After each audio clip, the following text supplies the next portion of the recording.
sobre estadística descriptiva. ¿Cómo está dividida las charlas? Me pidieron que en esta primera charla les apoye con la parte de estadística descriptiva para variables cualitativas, y una segunda charla que será dentro de 8 días, si no me equivoco, Natalie, es la parte de estadística descriptiva para variables cuantitativas. Entonces, eso es lo que vamos a hacer el día de hoy. Cuando ustedes escuchan la palabra estadística, a la mayoría de ustedes o a casi todos ustedes se les para los cabellos, ¿no es cierto? Porque dicen, ese rollo de números, fórmulas, cálculos, eso es tediosísimo. Pero lo que no se dan cuenta es que todos los días ustedes hacen estadística. A lo mejor no lo hacen de manera consciente o no lo hacen pensando en que están haciendo estadística.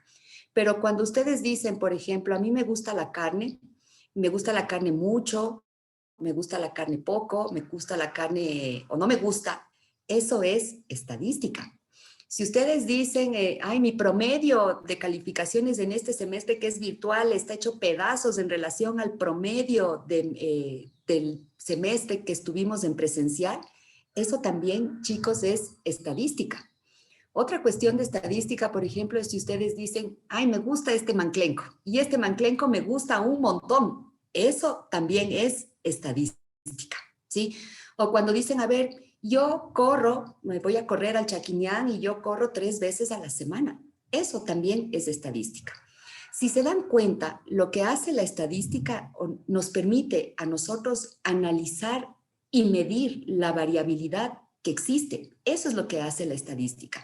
Nosotros analizamos cuánto nos gusta un pedazo de carne, nosotros analizamos cuánto nos gusta un manclenco, nosotros medimos si el promedio cuando estábamos en semestre presencial versus el semestre virtual es diferente o no. Nosotros estamos analizando y estamos midiendo esa variabilidad, ¿sí? Entonces tenemos variabilidad, por ejemplo, en la talla de las personas, podemos tener variabilidad en las preferencias de la comida o en los gustos, ¿sí? Variabilidad en los niveles de estrés de las personas, variabilidad en el número de personas que asisten a un hospital X para recibir una determinada atención. Eso es lo que hace la estadística, ¿sí? En ese sentido, la estadística se va a dividir en dos partes importantes. Una que va a ser la estadística descriptiva y la otra, el otro grupo de pruebas es lo que se llama la estadística inferencial. La estadística inferencial, esa es la que va a analizar, ¿sí?, cuál es el comportamiento de esas variabilidades en una muestra para poder hacer estimaciones a una población. Recuerden ustedes, que más adelante vamos a ver en la siguiente diapositiva, pero la muestra es un pedacito que yo extraigo de esa población y lo que me interesa a través de la estadística inferencial es decir, a ver, yo encontré en una muestra o en mi muestra, encontré que el 35% de los estudiantes de medicina sufren de estrés, ansiedad y depresión, pero eso vi en la muestra. Entonces, a través de la estadística inferencial, lo que yo hago es poder estimar y decir, a ver, de la población de donde yo extraje esa muestra, ¿tienen ese comportamiento los estudiantes? Es decir, estarían más o menos en ese rango del 35% los pobrecitos estudiantes de medicina deprimidos, ansiosos, tristes, angustiados y todos hechos pedazos. Eso está pasando en la población. Eso me permite la estadística inferencial. En cambio, la estadística descriptiva, que es de lo que yo les voy a hablar, esa estadística descriptiva lo que hace es, justo como su nombre lo indica, obtiene los datos de la muestra y va a explicar a través de la descripción de esos datos el comportamiento. Eso es lo que va a hacer la estadística descriptiva. Entonces, en resumen, la estadística descriptiva comprime los datos, ¿sí? O sea, por eso también a la estadística descriptiva se le llama deductiva. De un chorizo de datos, por ejemplo, tienen 600 pacientes y ustedes obtienen las 600 edades. Imagínense, tienen un chorizo de 600 datos de edades. La estadística descriptiva lo que hace es comprimir. Y comprime esos 600 datos y va a poner a lo mejor un promedio de edad, ¿sí? Eso hace la estadística descriptiva. En cambio, la estadística inferencial, con ese dato que obtuvieron ustedes en su muestra, lo que va a hacer es estimarle a la población. Eso es inferencial. Y por eso a la estadística inferencial también se le conoce como inductiva, porque inducir significa ir de lo particular, o sea, del valor de la muestra, a lo general, es decir, a la población de donde extraje esa muestra. Para esto, chicos, es necesario primero que recordemos, porque ustedes ya lo saben, algunas definiciones. Entonces, lo primero que debemos de recordar es qué es una población. La población es la cantidad total de los sujetos de observación y deben de entender como sujetos de observación que pueden ser personas, pueden ser historias clínicas, pueden ser tomografías, pueden ser exámenes o resultados de laboratorio, pueden ser perros, gatos, lo que se les antoje, ¿sí? Esa es una población. Es la cantidad total de los sujetos que ustedes van a observar. En cambio, la muestra es la parte representativa de la población que ustedes van a analizar en el estudio. Eso es la muestra, ¿sí? Y recuerden que en cambio el tamaño muestral es el número de sujetos que forman parte de esa muestra. Aquí nada más quiero recordarles lo siguiente. ¿Por qué es necesario, por qué hago tanto hincapié en esa palabrita de representativa? Representativa significa que las características de la población deben de estar en la muestra, porque si no, no voy a poder inferir, chicos. O sea, si yo en una población yo tengo personas, vamos a inventarnos, obesos, diabéticos e hipertensos, esas características también deben de reproducirse o estar en la muestra. Porque cuando yo saque conclusiones de esta muestra, que son obesos, diabéticos e hipertensos, esos resultados me van a posibilitar con un nivel de seguridad el poder estimarle a la población. Pero si yo tengo aquí los obesos en la población, los obesos, diabéticos e hipertensos, y aquí resulta que ni son obesos, ni son diabéticos, pero sí hipertensos, entonces las conclusiones no van a poder ser estimadas a la población porque no es representativa. Eso es otra cuestión que también es importante. En estadística, chicos, lo que nosotros analizamos son las variables, ¿sí? Y estas variables pueden ser medidas, pueden ser categorizadas, pueden ser analizadas, ¿sí? Entonces, las variables, por ejemplo, como el peso, ¿sí? Por ejemplo, el sexo, hombre-mujer, ¿sí? O el color del cabello, todas esas lo que demuestran son las variabilidades, por eso se llaman variables, de los diferentes sujetos de observación que participan en su investigación. Esas son las variables. Cuando hablamos de variables, que son las características que estamos estudiando y que pueden variar entre los sujetos, eso es lo que se analiza a través de la estadística, ¿sí? En ese sentido, que también ustedes ya saben, las variables se clasifican en cualitativas y cuantitativas, ¿sí? Las cuantitativas, vamos a ver la siguiente charla, pero más o menos para que le vayan recordando, recuerden ustedes, las cuantitativas se pueden dividir en cuantitativas discretas y en cuantitativas continuas. Las cuantitativas discretas son aquellas que admiten solamente el número entero, mientras que las cuantitativas admiten el entero y la fracción, y hasta ahí nos vamos a quedar con las variables cuantitativas. En cambio, las variables de tipo cualitativas, que son las que vamos a ver ahorita, ¿sí? Esas pueden ser nominales, ¿sí?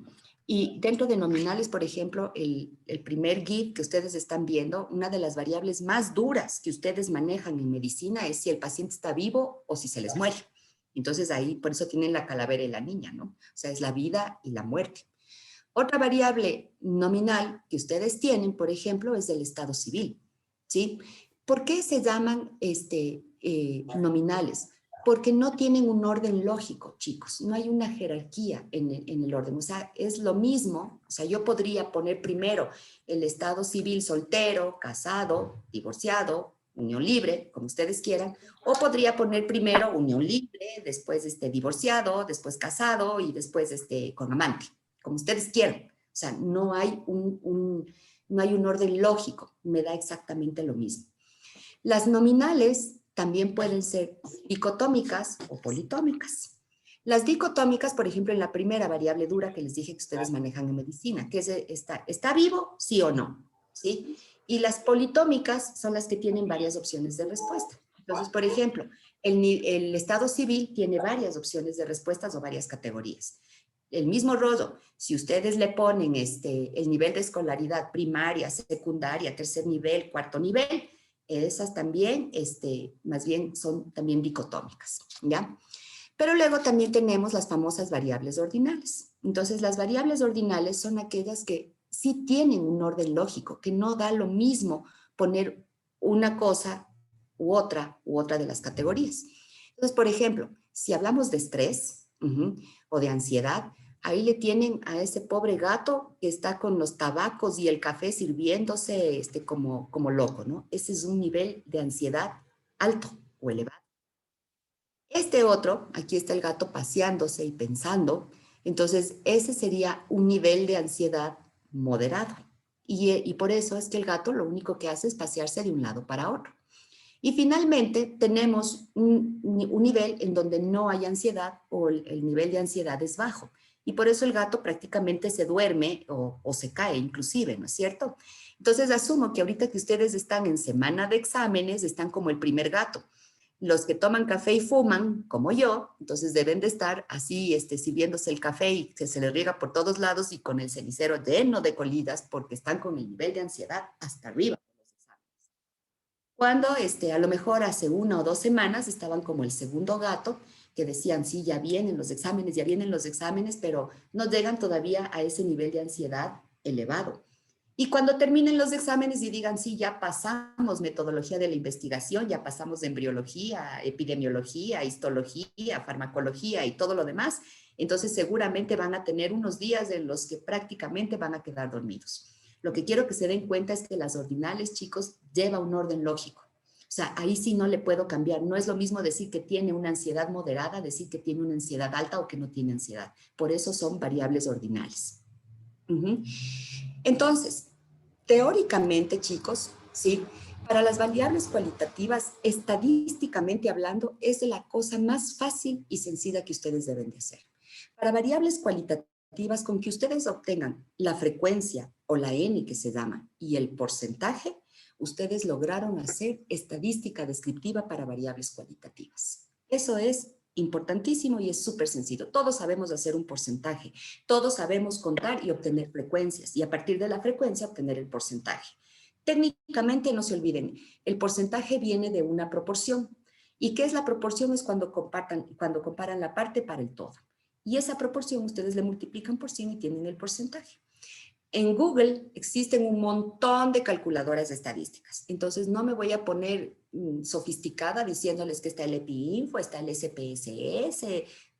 No. O sea, inclusive con que sepan manejar el Excel o utilizar cualquier calculadora estadística que googlean y encuentran, ustedes pueden obtener los porcentajes, si es que no les saben obtener manualmente. Pero la otra cuestión que también es importante, chicos, es el rollo de los intervalos de confianza, ¿sí? Los intervalos de confianza siempre deben de acompañarse a aquellas variables de interés en donde ustedes obtienen las prevalencias. Recuerden, señores, las prevalencias y las incidencias se expresan en porcentajes. Y esas incidencias y esas prevalencias deben de ir acompañados de sus respectivos intervalos de confianza. ¿Por qué? Recuerden que cuando vimos la definición de población y muestra, les dije que la muestra tenía que ser representativa. ¿Con la finalidad de qué? De poder estimar los datos que yo obtuve en mi muestra a la población. Un estimador buenísimo de eso es el intervalo de confianza. Entonces, si ustedes dicen que los estudiantes de medicina tienen el 35% de ansiedad, estrés y depresión, que es la prevalencia, en la población yo obtengo un intervalo de confianza y digo en la población, ¿sí? Esos niveles de ansiedad, estrés y depresión están entre los 30 y los 30 entre el 30 y el 39%. No puedo dar un valor puntual como en la muestra por una sencilla razón, señores, porque no trabajé con toda la población, trabajé con una muestra. Y por eso yo tengo que hablar en función de los intervalos de confianza. Recuerden, el intervalo de confianza no es un rango, señores. Eso es importante que les quede claro. El intervalo de confianza es donde hay un límite inferior y tenemos un límite superior. Y la otra cuestión que también es importante, entre más estrecho es el valor de esos límites, ¿sí? O de ese intervalo de confianza, la precisión del estimador es mejor. Y entre más amplio es el intervalo de confianza, entonces la precisión del estimador no es tan buena como cuando mi intervalo de confianza es pequeño. ¿Por qué puede suceder estas variaciones en la amplitud de los intervalos de confianza? Por los tamaños de muestra. Cuando ustedes hacen lectura crítica de artículos, chicos, dense cuenta, cuando tienen intervalos de confianza grandes, es porque las muestras son pequeñitas. Y cuando tienen intervalos de confianza más pequeños, o sea, que son más precisos, las muestras suelen ser más grandes y por eso el estimador es más preciso, es más puntual. Eso ya vamos a ir viendo, ¿no? Entonces, hasta aquí, chicos, hemos visto la parte teórica. Ahora vamos a entrar a lo que a ustedes les angustia de empezar a ver cómo se hace la estadística. Entonces, en este momento, y vamos a ver a lo largo de la conferencia, que sí, a lo mejor algunos de ustedes están como el pobre Silvestre sirviéndose el café y fumando como locos porque dicen, esta loca ya me va a empezar a hablar de fórmulas y quién sabe qué tanta cosa más. Y ya van a ver que no es complicado. Además, recuerden lo que les dije cuando inicié la charla. Ustedes ya hacen estadística. Siempre han hecho estadística. El problema es que no lo hacemos conscientemente, ¿sí? Entonces, con esto, miren, por ejemplo, ustedes vieron, me parece que el día de ayer, ¿sí? Ayer o hace 2 días, no recuerdo bien, ya tuvieron una charla sobre base de datos. Entonces, una de las cosas que ustedes hacen es tener sus datos en una base, como la que tenemos ahí, que esta está hecha en Excel. Esta es una base de datos, si no me equivoco, como de 700, 800 pacientes, en donde obviamente solamente está una parte, ¿no? Entonces, solamente así para que recuerden. O sea, tenemos ahí los datos, ahí hay diferentes tipos de variables, ¿sí? Si ven en la primera fila tenemos la variable edad, ¿sí? Tenemos la variable sexo, tenemos la variable de seguimiento, la edad de seguimiento, hipertensión, diabetes, dislipidemia, infarto y factores de riesgo, ¿sí? Entonces, eso es lo que ustedes tienen o eso es lo que uno hace en una base de datos. Pero, ¿cómo armo yo una base de datos? ¿O qué es lo que hago yo después de que hice la base de datos? Lo que ustedes están viendo en la pantalla, chicos, no son las tablas de un artículo. Estos son lo que se llama las hojas de salida o matrices de salida de los datos que ustedes procesaron en la base, en el Excel, por ejemplo. Me voy a regresar a la otra diapositiva. Ustedes tienen esto en Excel. Entonces, por ejemplo, yo saco del sexo, ¿no es cierto? El porcentaje de hombres y el porcentaje de mujeres. Yo puedo sacar el promedio de edad, puedo sacar la prevalencia de hipertensión. Recuerden, hipertensión ahí está manejada como una dicotómica, ¿no? Si tiene o no tiene hipertensión. Diabetes igual, si tiene o no tiene. Dislipidemia igual, si tiene o no tiene. Son variables dicotómicas, cualitativas dicotómicas. Entonces, yo saco de esas Ns y porcentajes, que fue lo que les dije que se hace en las variables cualitativas. Y no es que yo saco y del Excel yo voy y escribo en mi artículo o en mi informe de investigación, ¿no? Eso no hago. Lo que hago es esto que ustedes están viendo en la pantalla. Empiezo a armar las hojas de salida de los resultados que me está arrojando Excel. Entonces, por ejemplo, si ustedes ven en la primera, dice el sexo, ¿sí? Y entonces está puesto la N y entre paréntesis el porcentaje, ¿sí? Entonces, y ahí se van viendo, ¿no? Inclusive en estas tablas de salida, digamos así, o en estas hojas de salida de los datos, de los resultados que obtengo con Excel o con cualquier calculadora estadística, si ven en la última columna, chicos, están los valores de P. Esos valores de P, en cambio, es la estadística inferencial, que también alguien más les va a hablar sobre estadística inferencial. Entonces, con estas hojas de salida o estas matrices es con lo que yo después voy a proceder a escribir mi artículo, la parte de los resultados. Entonces, una vez que ustedes ya vieron que no es tan complicado, o sea, que todo hace la máquina, que lo que tienen que hacer es concentrarse en hacer estas hojas de salida de los resultados, que no es conveniente lanzarse a escribir de una los resultados una vez que hacen los cálculos en Excel, sino que hay que tenerlo ordenado. entonces el nivel de ansiedad y el nivel de estrés empieza a bajar. Y para que se les acabe de bajar más, les voy a poner un ejemplo con un artículo que se trabajó de esta manera. Este artículo, que también algunos de ustedes supongo lo habrán leído, es un artículo que se llama Prevalencia de factores de riesgo para tromboembolismo venoso en pacientes hospitalizados. Es un estudio multicéntrico que se hizo en 5 hospitales de la ciudad de Quito, en Ecuador. Y es una publicación que está en la revista médica del Los Andes. Entonces, miren chicos, ¿qué es lo primero que estamos viendo? O sea, los autores, ¿sí? Los 3 investigadores de este trabajo, ellos lo primero que hicieron fue armar su base de datos.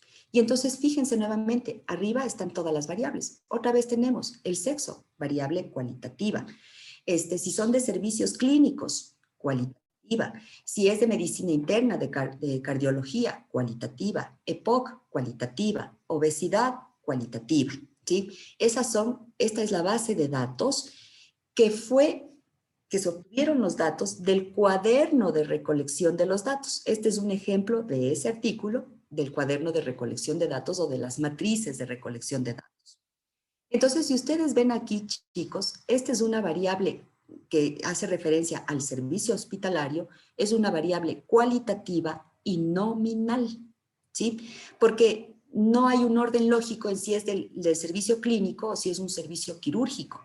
Y además, cada uno de esos servicios fue abierto en otras subcategorías. Entonces tenemos clínico, medicina interna, cardiología, bla, bla, bla, quirúrgico, cirugía general, neurocirugía, cirugía plástica y quemados y así sucesivamente.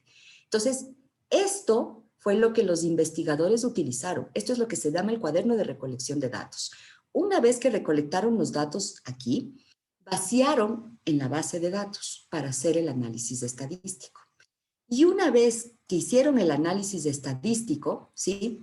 Entonces me voy a regresar aquí otra vez, a estas matrices de vaciado de datos. O sea, no es que ellos empezaron a escribir enseguida, vaciaron todos los resultados en estas matrices de vaciado de resultados.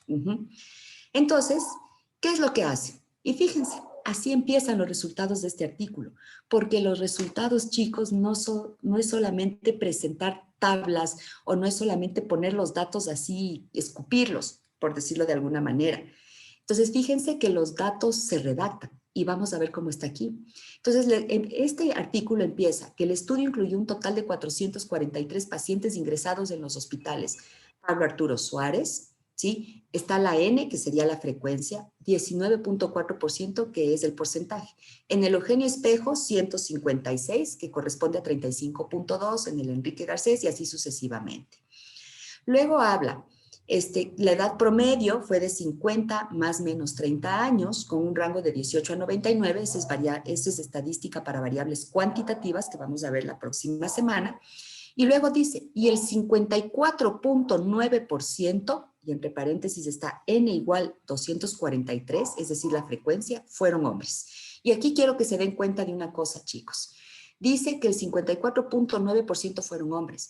Un error que se suele cometer cuando redactan los resultados es poner el 54.9% fueron hombres y el 45.1% fueron mujeres.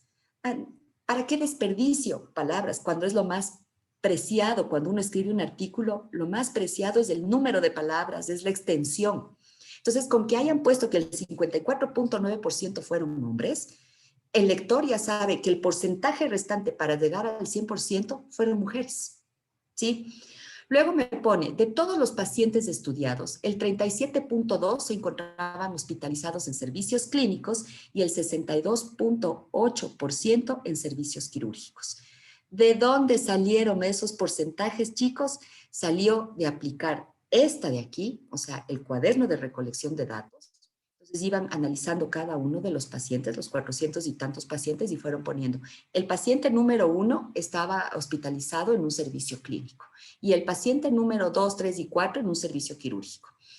Hacen esto, vaciaron esos datos aquí en la base de datos, ¿sí? Hacen la matriz de salida de los resultados y entonces escribieron y por eso saben los investigadores que el 37.2 estuvieron en servicios clínicos y el 62.8 en servicios quirúrgicos. Luego, aquí, por ejemplo, hay una tabla, ¿sí? En donde también se presentan, fíjense, el total, o sea, de las áreas clínicas por cada una de las subcategorías. Es decir, en las áreas clínicas de medicina interna, cardiología, neurología, neumología. En quirúrgico de general, neurocirugía, traumatología y etcétera. También quiero que se den cuenta de esto.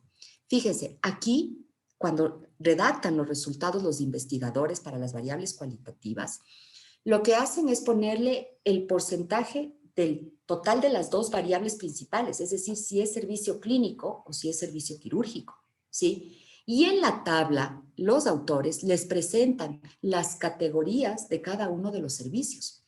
Entonces, si es clínica, ahí le pone la categoría o la subcategoría de clínicas para medicina interna, cardiología, neurología, neumología, y el quirúrgico hace la misma payasa, ¿sí?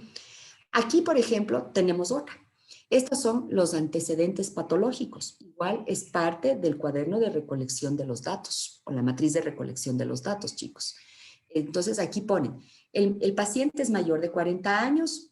¿Qué es eso? Una variable cualitativa dicotómica, ¿verdad? En donde les ponen si sí o si no. ¿El paciente ha tenido alguna vez un diagnóstico de trombosis venosa profunda? Sí, no. ¿El paciente ha tenido alguna vez un diagnóstico de tromboembolia pulmonar? Sí, no. ¿El paciente tiene o ha tenido alguna vez un diagnóstico de cáncer? Sí, no, y así sucesivamente. Estas solamente son partecitas, ¿no? Del cuaderno de recolección de datos, porque de ahí son varios antecedentes patológicos que son los factores de riesgo, ¿sí? Entonces recolectan estos datos aquí y recolectados estos datos hacen el vaciado en la base de datos, después hacen la matriz de salida de los datos y después viene esto. Entonces, fíjense, dice, en 396 pacientes, y dice el 89.4 y después los intervalos de confianza, se identificó la presencia de uno o más factores de riesgo para ETB. Aquí quiero quedarme un rato, chicos. Fíjense, si se acuerdan, el artículo, una de las finalidades del artículo era establecer factores de riesgo para ETB. ¿Se acuerdan? Sí, eso decía el título del artículo. Por lo tanto, recuerden nuevamente lo que les dije, el 89.4% es la prevalencia de los factores de riesgo en la muestra, es decir, en los 396 pacientes. Ahí me dice que el intervalo de confianza va de 86.1 a 92.1. ¿Qué debo de entender ahí?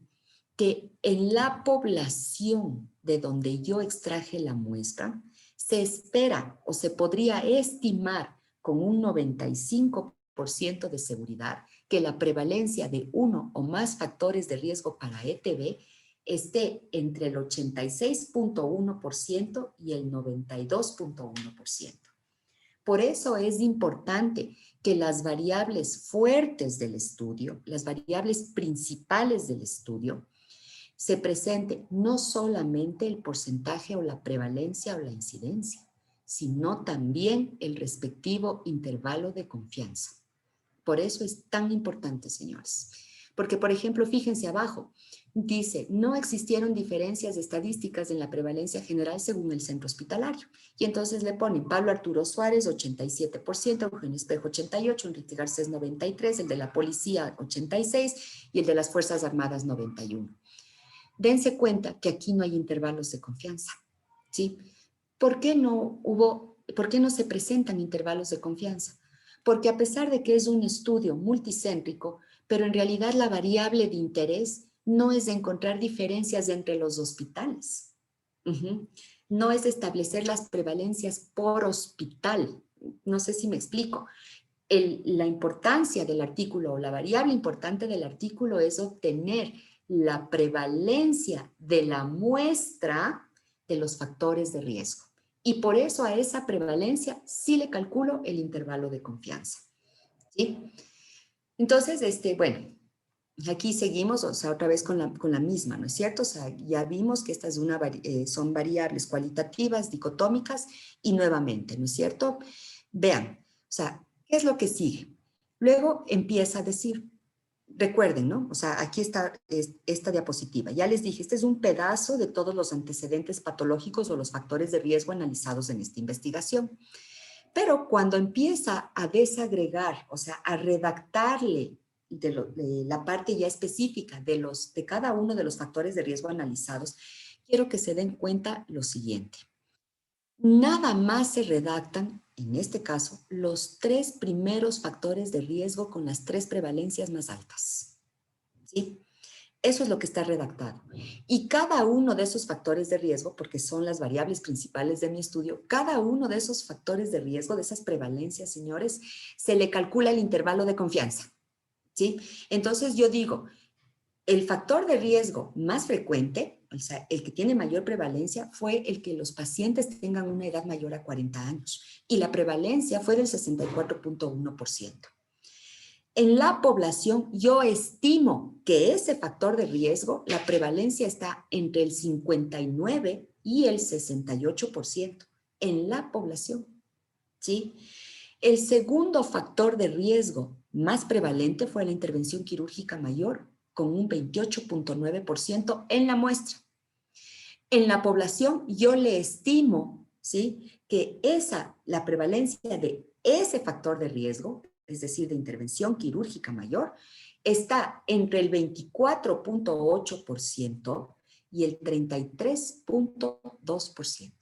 ¿Sí? O sea, y finalmente tenemos un tercer factor de riesgo que es el encamamiento.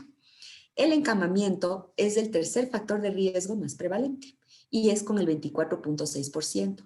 Y en la población, ¿sí?, yo estimo que la prevalencia de ese factor de riesgo está entre el 20.8 y el 28.8%. Y luego les dice que les refiere que vayan a ver la tabla 1 del artículo.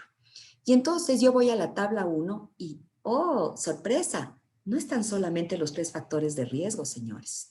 Están varios factores de riesgo, ¿sí? Están ordenados de orden de ascendente a descendente, las prevalencias, ¿sí?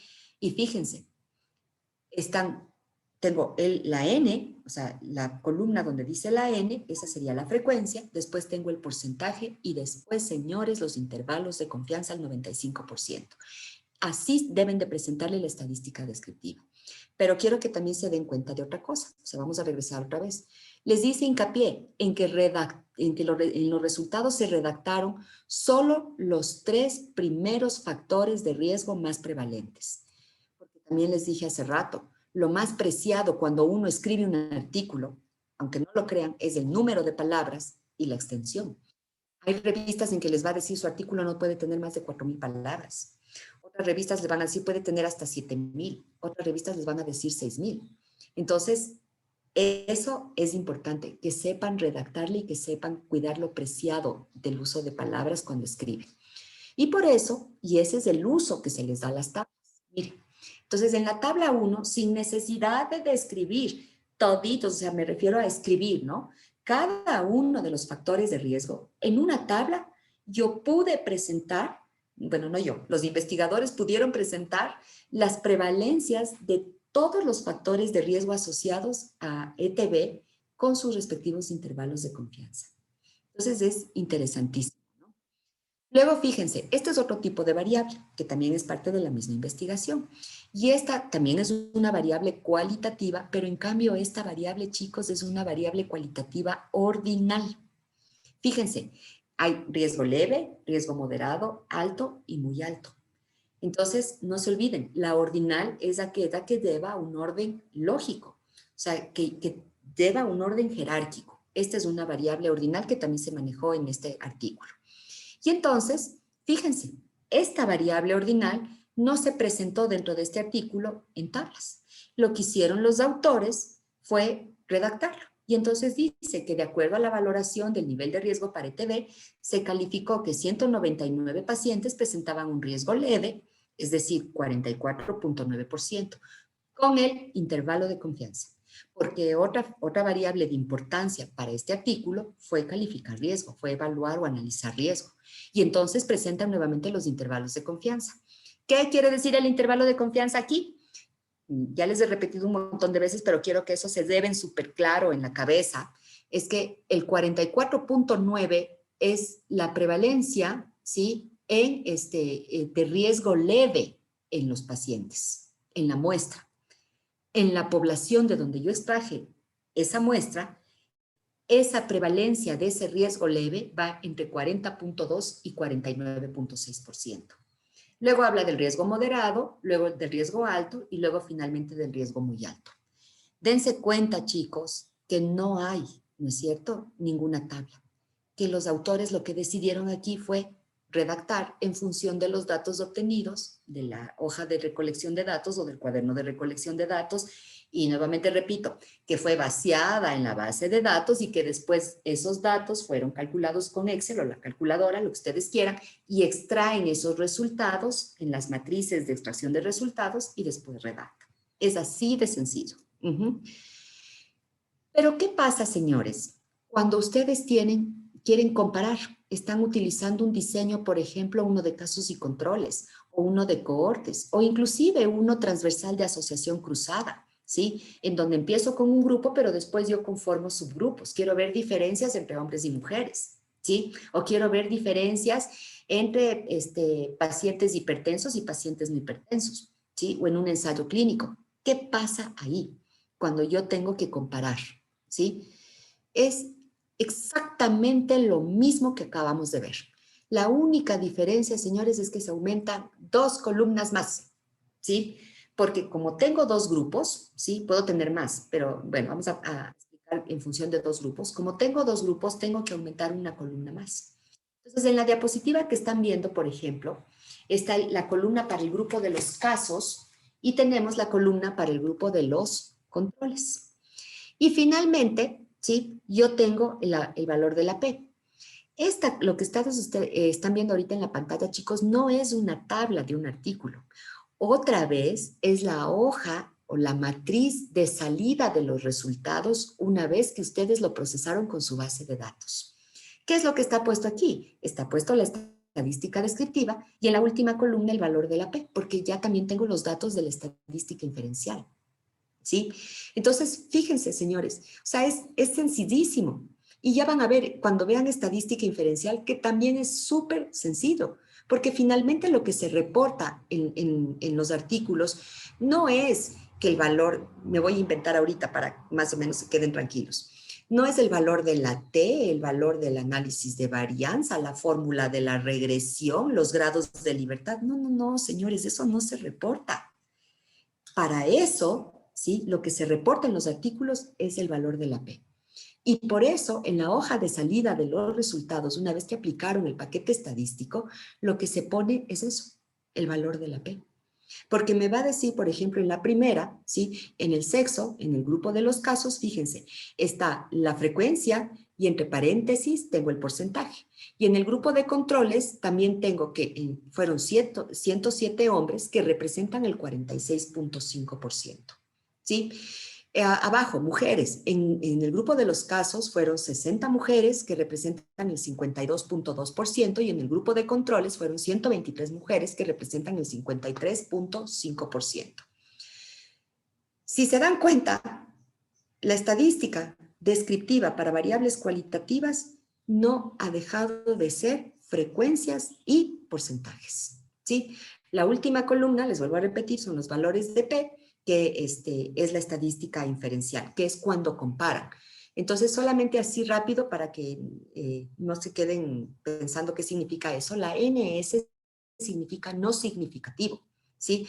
Es decir, que no hay diferencias en los porcentajes en hombres, en el grupo caso y en el grupo control. Y lo mismo en mujeres, no hay diferencias, ¿sí? Pero en cambio, por ejemplo, si yo me voy a hipertensión arterial, en factores de riesgo, abajo, ¿sí? Tengo hipertensión arterial, aquí me sale que la P es menor al 0.001. ¿Qué les está diciendo ahí? Que la prevalencia de hipertensión en el grupo caso es estadísticamente diferente o diferente estadísticamente a la prevalencia de hipertensión en los controles. Y no les voy a explicar más para no confundirles. Pero bueno, esto finalmente es la hoja de salida de los datos y vuelvo a repetirles. ¿Sí? Ahí también hay variables cuantitativas, como por ejemplo la edad, que bueno, que esta diapositiva también nos va a servir para la próxima charla que vamos a ver. Y este, por ejemplo, señores, miren, ya es un artículo. Este es un artículo en donde se evaluó el uso de la fenilpropanolamina y el riesgo de hemorragia cerebral. Entonces, aquí, esta es una tabla completa. Fíjense, quiero que vean otra cosa porque aquí también quiero aprovechar para aclarar algo o explicarles algo. Generalmente, miren, ahí hay una columna en donde está el cálculo del OR, del odds ratio, ¿sí? El OR. Entonces, cuando uno hace los cálculos del OR, uno utiliza las tablas 2x2 y por facilidad didáctica, cuando damos investigación en medicina, se les enseña a presentar tablas 2x2. Pero ustedes ya que han leído artículos científicos y ahorita que estamos viendo la tabla de este de aquí, se habrán dado cuenta que nadie presenta tablas 2x2. Porque si fuera así, fíjense, este artículo debería de tener 11 tablas 2x2. 11 tablas, porque hay 11 valores de OR. Si le ven aquí en la columna, chicos, hay 11 valores de OR con sus respectivos intervalos de confianza.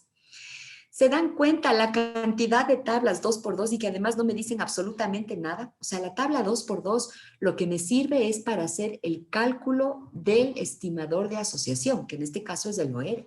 Pero finalmente lo que yo hago es presentarle en una tabla como esta, y en donde además yo no solamente presento los ORs y los intervalos, sino que además yo presento, ¿sí?, los porcentajes, las frecuencias y los porcentajes, tanto en el grupo de pacientes como en el grupo de controles.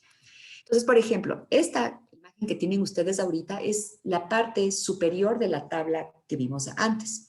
Entonces, ¿qué tienen otra vez? Fíjense, chicos, pacientes, controles, números, porcentajes, ¿sí? Y después de esto, sobre la estadística descriptiva y sobre la presentación de los resultados, es que se hace la estadística inferencial y se presentan los valores de... Aquí tenemos igual, ¿sí? Otro ejemplo, ¿sí?, del uso de la estadística descriptiva para variables cualitativas. Entonces, fíjense, están comparando dos grupos, pero para entrar a comparar los dos grupos, lo que tienen que hacer es la estadística descriptiva para el grupo 1, para el grupo 2. Y si tuvieran más de dos grupos, lo mismo, ¿no? O sea, la estadística descriptiva para el grupo 1, para el grupo 2, para el grupo 3. Por ejemplo, en un ensayo clínico, chicos, a lo mejor ustedes quieren ver la eficacia de diferentes dosis de un mismo fármaco. Entonces, el grupo 1 puede ser aquellos pacientes que reciben 120 miligramos de Orlistat. El grupo 2 son aquellos pacientes que reciben 60 miligramos del medicamento Orlistat. Y el grupo 3 es aquel que va a recibir placebo. Entonces, tienen tres grupos. Pero hay que hacer la estadística descriptiva, como tienen ahí en la pantalla, para cada uno de los grupos, y eso es lo que se presenta en las tablas. Y la comparación después es con el famoso valor de la P. ¿Sí? Lo mismo se hace para cuando tienen ustedes tres o más grupos, ¿no? Miren, aquí está justamente el ejemplo que les ponía con el medicamento Orlistat.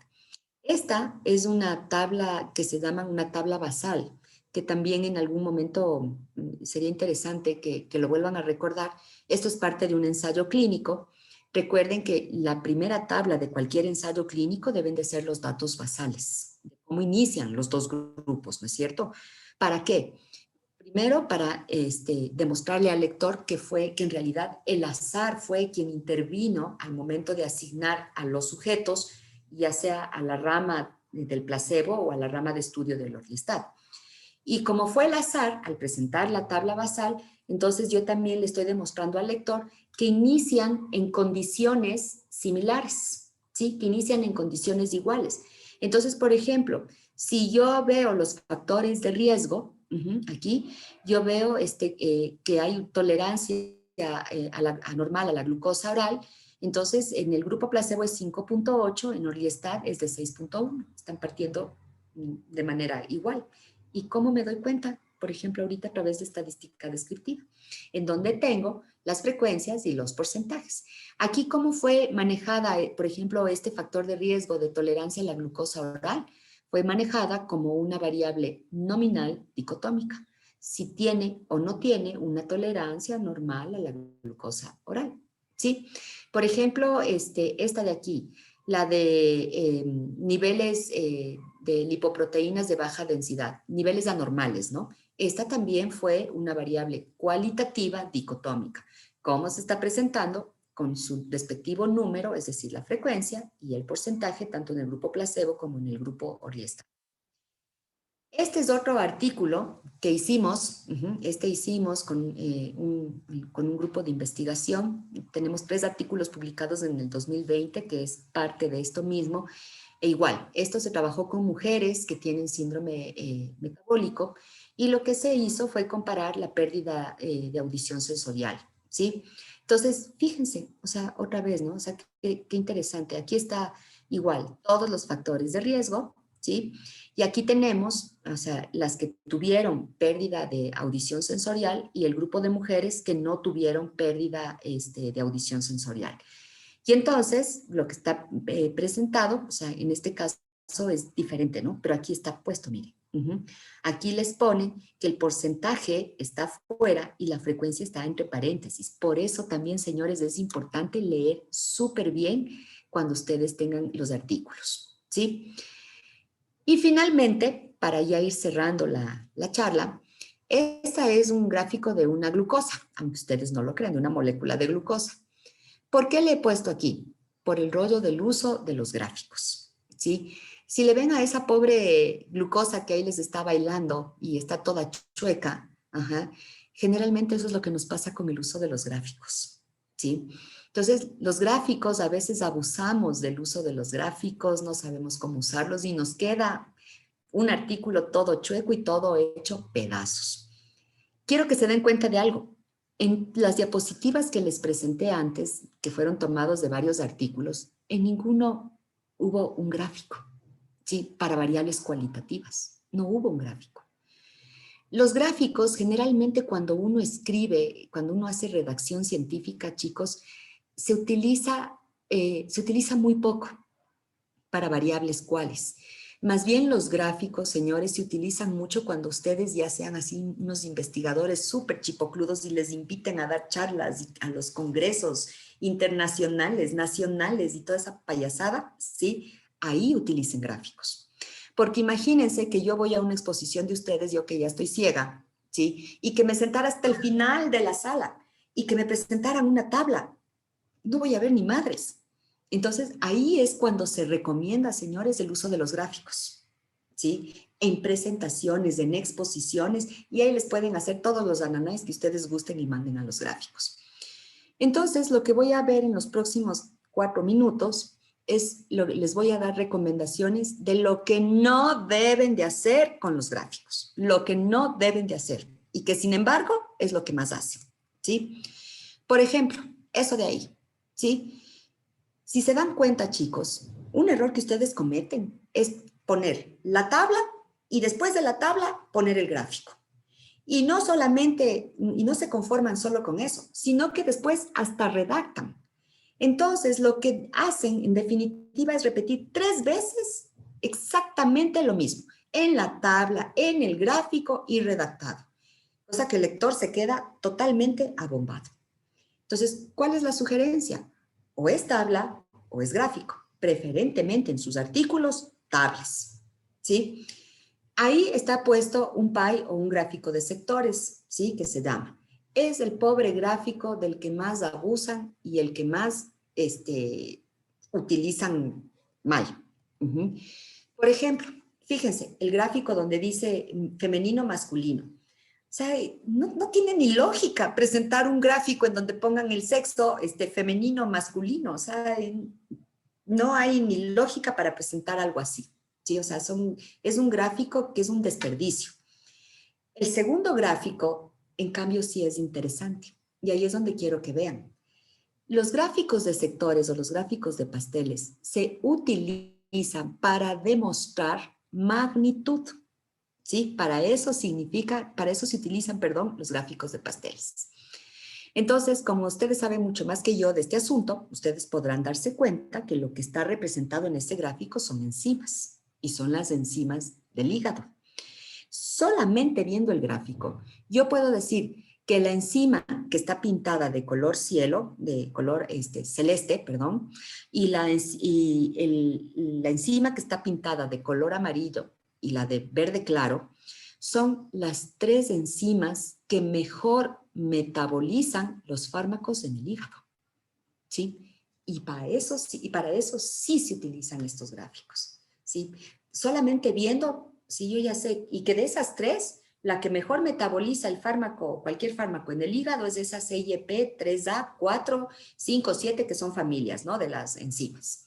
Entonces, solamente viendo el gráfico. Pero se dan cuenta la diferencia entre presentar el gráfico ridículo de arriba de femenino, masculino y lo de abajo, ¿sí? Y de este gráfico ya ustedes solitos verán, ¿no es cierto? O sea, uno se queda estupefacto cuando ve un gráfico de estos. Porque primero sí es un gráfico de barras en donde están frecuencias, ¿ya? Pero primero que son un sinfín de enfermedades, o sea, es decir, a pesar de que es una variable la enfermedad, pero está subcategorizada terriblemente, entonces no me permite evaluar. Y además de que tiene muchas subcategorías la variable enfermedad, además de todo, hay 3 categorías en puntajes. Entonces uno se queda así como, ¿qué es esto? Entonces, por ejemplo, este gráfico es mejor presentarlo en una tabla, señores. Y creo que eso es todo. No sé si les quedó más o menos claro. Si he respetado el tiempo. Si tienen preguntas, dudas, quejas, sugerencias. Muchísimas gracias, Doc. Sí, chicos, queda abierto el diálogo por si ustedes tienen alguna pregunta. La doctora les podrá dar las respuestas que ustedes necesitan, así que adelante.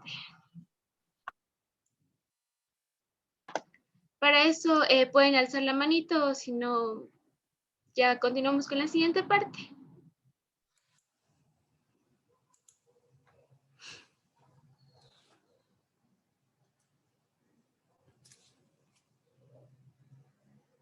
Andrea Manotoa.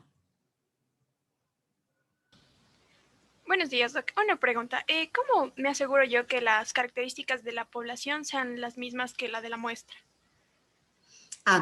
Eso es parte de lo que se llama muestreo. Dependiendo del tipo de muestreo, cuando son probabilísticos hay fórmulas, ¿no? Entonces, las fórmulas te permiten asegurarte cuál es el tamaño muestral requerido para tener con un determinado nivel de seguridad que esas características de tu población están en la muestra. Eso es cálculo muestral, Andrea. ¿Alguien más? Sí, Doc, hay otra preguntita en el chat. Dice, buenos días, ¿todos los estudios necesitan intervalo de confianza? A ver, le voy a responder de esta manera. Cuando haces diseños transversales vas a obtener prevalencias, ¿no es cierto? Ya sea prevalencias de la enfermedad o la prevalencia de un factor de riesgo. Y esas son, vamos a llamarle así, la variable dura del tipo de tu investigación de un diseño transversal. Sí, sí necesitan intervalos de confianza, sí hay. La otra es la otra pregunta, o sea, lo otro, por ejemplo, cuando quieres ver ensayos clínicos, generalmente hay cálculos, por ejemplo, de OR, ¿sí? O en un diseño de casos y controles también tienes el cálculo del OR. Esos ORs también necesitan los intervalos de confianza. Sin embargo, no se olviden lo que les dije. Si ustedes dicen el 43% son mujeres, ahí no necesito obtener un intervalo de confianza. Si ustedes dicen el 25% de los encuestados fueron protestantes, no necesito seguramente sacar un intervalo de confianza. Pero para las variables que son las duras, o sea, las importantes de mi trabajo de investigación, para eso sí requiero los intervalos de confianza. Y luego hay otra pregunta ahí, perdona, que dice, buenos días, ¿cuál es la diferencia entre riesgo relativo y odds ratio? Ya, les voy a responder, pero eso es parte de estadística inferencial. El odds ratio y el riesgo relativo, el OR y el RR, son medidas de asociación, de estimar a la asociación de riesgo, ¿sí? Son medidas de alguna manera que estiman la posible causa-efecto.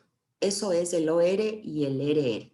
El riesgo relativo, lo que les habla de alguna manera es el exceso de riesgo que una persona tiene de desarrollar una enfermedad por haber estado expuesta al factor de riesgo. Eso es el RR. Y en cambio, el OR es el cuánto se relaciona la enfermedad que ya tengo, ¿sí? Con una exposición que yo pude haber tenido a ese factor.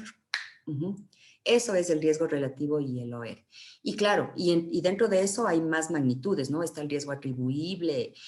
Todas estas cuestiones son necesarias entenderles súper bien porque también se utilizan mucho en los ensayos clínicos. Por ejemplo, cuando quieren ver efectos no deseados de los medicamentos, se utiliza mucho ORs y RRs.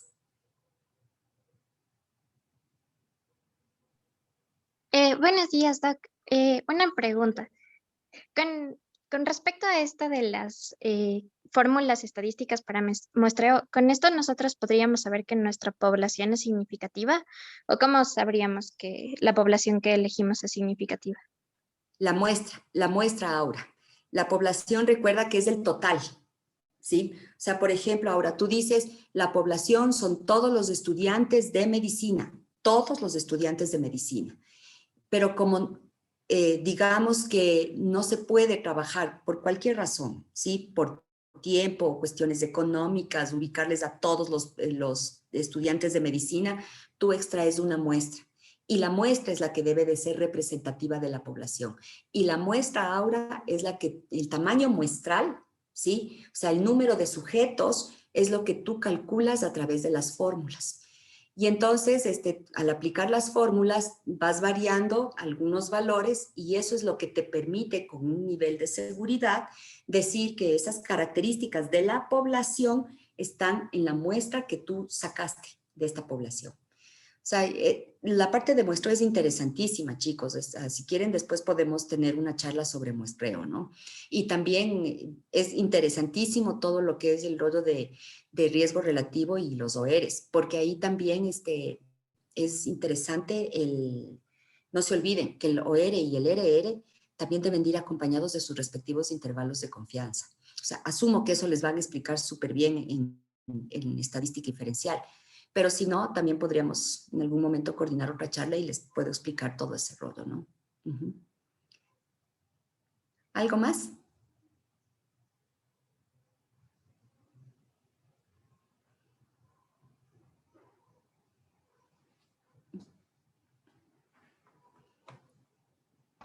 No, Doc, parece que no.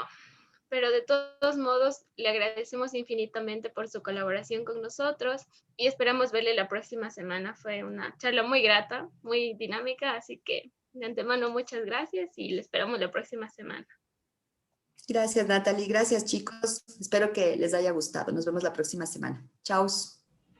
Chao. Gracias, Gracias, doctora. Doc. Gracias, doctora. Chicos, Gracias, Doc. chao. Gracias, Doc. Gracias. Gracias, doctora. Gracias, Doc. Chicos, bueno, ya vamos a comenzar los sorteos de los manuales en un ratito más, así que porfa les pido que se mantengan en la llamada, que ya mismo se conecta la delegada del grupo CTO.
Bueno, chicos, continuando con la siguiente parte, en este momento ya contamos con la presencia de la señorita Cecilia, que es la delegada del grupo CETEO, así que, señorita, le damos la palabra para que pueda intervenir. Buenos días, ¿cómo está? Muchas gracias. ¿Sí se me escucha? Sí, sí se le escucha bien. Perfecto. Muchísimas gracias. En primer lugar, siempre queremos agradecerle a SOSEM que siempre nos brinda apertura y no se olviden quedarse hasta el final de la charla porque vamos a sortear un juego de manuales de la 10ª edición. Voy a compartir pantalla y me indican, por favor, si es que se puede divisar.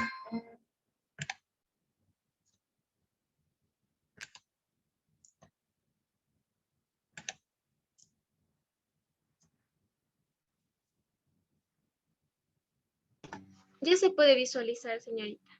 Ya, muchísimas gracias.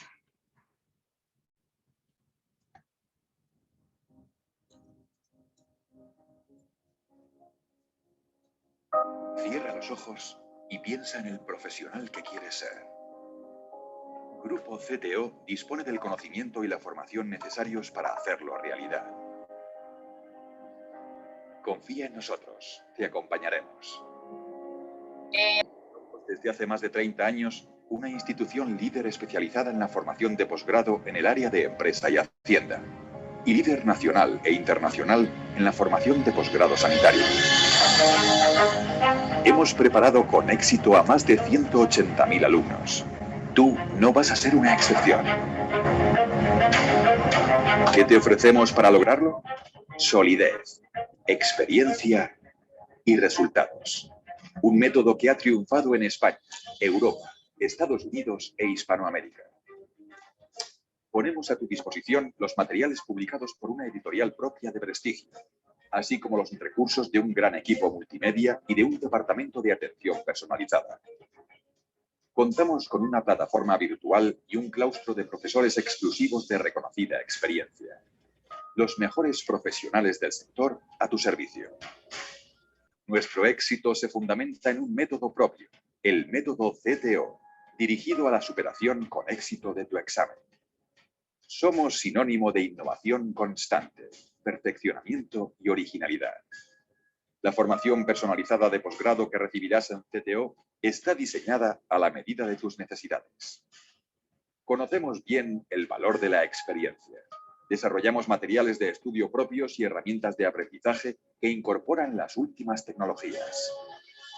Gracias a ello, Grupo CTO ha logrado situar al 80% de sus alumnos entre los mejores puestos. Un récord histórico en el sector. Estamos comprometidos con la excelencia académica. Nuestro sueño es garantizar un porvenir más acogedor y pleno de oportunidades para nuestros futuros especialistas. Tú serás uno de ellos. Abre los ojos y visualiza esa plaza de especialista con la que sueñas. Está a tu alcance y vamos a ayudarte a conseguirlo. Grupo CTO. El futuro pasa por aquí.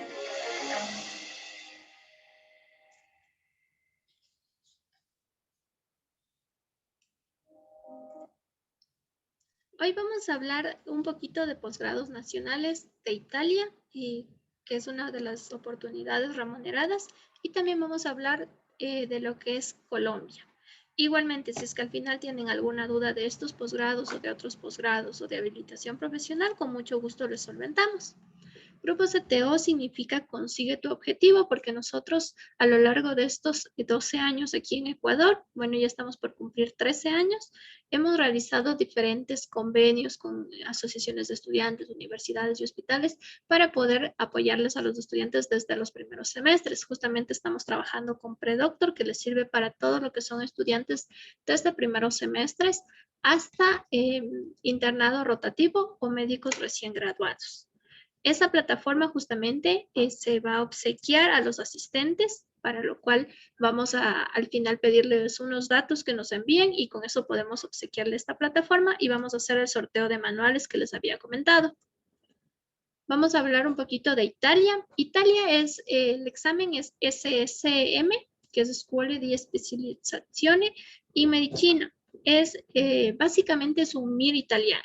Es un examen MIR un poco más sencillo, Y la diferencia también, aparte de este tema de la remuneración, es que no hay límite para extranjeros como tal, entonces compiten por las mismas plazas, por las mismas oportunidades que un médico nacional.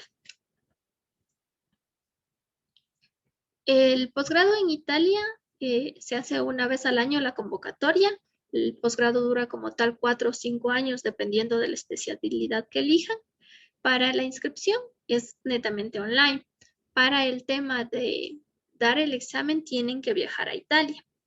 La inscripción al examen no es una fecha fija, como muchos han escuchado. En el caso del MIR o del ENAR tienen un mes específico donde se abre la convocatoria. En este caso, en Italia puede ser muy variable, es decir, puede abrirse la convocatoria en el mes de marzo como en el mes de junio. Hay que estar pendiente de la Gaceta Oficial del Ministerio de Salud italiano y ahí se publica la convocatoria. Dan 10 días para la inscripción y el examen generalmente se rinde en el mes de julio. Se rinde en el mes de julio, los resultados los dan en el mismo mes y luego se hace la adjudicación de plaza para iniciar su posgrado en el mes de noviembre. Obviamente, el año anterior, debido a la situación de la pandemia, se aplazó el examen, es decir, en lugar de darlo en julio, se dio en noviembre. Este año probablemente tal vez se aplace, pero dependemos mucho de la situación. En el caso de Italia, ¿cómo funciona el puntaje? Se toma sobre 147 puntos. De estos 147 puntos, 140 es la nota del examen, es decir, que los 7 puntos adicionales se suma lo que es el promedio general de la carrera, es decir, desde primer semestre hasta internado rotativo, que pueden sumar hasta unos 2 puntos. Tenemos también que suma lo que es el currículo y también nos suma lo que es si hemos hecho, por ejemplo, publicaciones, si es que hemos hecho investigaciones o tal vez algún otro estudio como un posgrado. En cuanto a la nota del examen, es pues una pregunta con selección múltiple, 5 opciones de respuesta. Si contestamos correctamente, sumamos un punto. Si por otro lado no contestamos, es decir, dejamos en blanco la pregunta, no suma ni resta. Pero si contestamos mal la pregunta, nos resta 0.25. Es decir, por cada 4 preguntas mal contestadas, nos van a restar un punto de las bien contestadas. Entonces, sí hay que tomar en cuenta este tema. A veces tal vez es mejor no contestar que contestar mal, porque como hay exámenes internacionales sí nos suelen restar puntos. El examen consta de una parte general que es la parte de ciencias clínicas, quirúrgicas y también casos clínicos. Y un 30% de este examen es de especialidades, porque en este caso usted puede elegir hasta 3 especialidades a la vez. Es decir, que puede elegir, se me ocurre, quiero aplicar a cardio, dermato y uro. Entonces elijo 3 especialidades, me inscribo y de acuerdo a la nota que saque al puesto en el que me ubique, puedo elegir o no cualquiera de estas dependiendo de la prioridad que hemos elegido.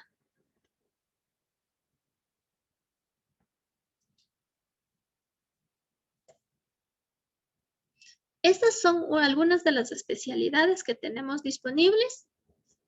Ustedes pueden verificar, aquí están en italiano, pero son muy parecidos el idioma al español. Pueden hacerle una captura si así lo desean. Estas son todas las especialidades que generalmente se abren.